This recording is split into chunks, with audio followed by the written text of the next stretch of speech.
Hello there, and welcome to this morning's devotion. This morning's passage comes from Psalm 119, verse 4, which states, "Thou hast commanded us to keep thy precepts diligently." A true relationship with God requires that we keep his commands constantly, as indicated by this verse. Moreover, we must always be on the lookout for any possibility that we are not in keeping with his commands or laws at any time. And I think all too often that we as Christians settle into our lives and we tend to get comfortable with where we are and what we're doing. We get caught in a rut where we wake up and go to work, get home, take care of chores, and then just repeat that cycle day in and day out, week after week. We tend to get so caught up with the things that are going on in our lives, and we fail to remember that it was the Lord who gave us all that we have in the first place, and that all that we are, we owe it to him. And so, knowing this, we ought to always endeavor to keep his precepts. The psalmist says that God commands us to keep his precepts diligently. And I think that that word is important and really the key to this verse, and was placed there for a reason, the word diligently. Perhaps you have at one point or another set out on a quest to get closer to God and further your relationship with him.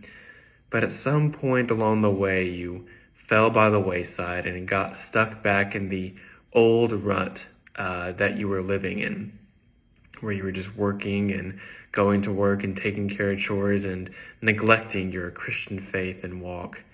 I believe that this happens to most Christians at multiple points and multiple times in their lives.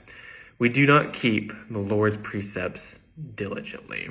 We are not careful to ensure that our lives revolve around him at the forefront and serving him in all that we do.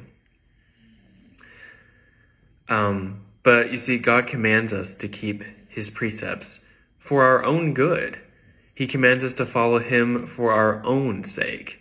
You see, when we follow the commands of our Lord, then we are greatly blessed. Living a Christian life does not necessarily make a Christian superior to other people. Christians are just people like everyone else, right? And we make mistakes just like everyone else does. But living the Christian life, which is supposed to be in accordance with the commands of the Bible, does lead to many great blessings, mainly due to the love that is experienced and that we experience in our own lives. For example, Jesus said to love our enemies, right? And if we are to love our enemies, then how much more then are we to love our own friends and family and neighbors?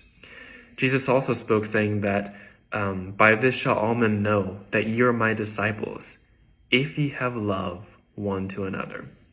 Love for God, love for our enemies, and love for our friends and families are to be the hallmark of our Christian lives.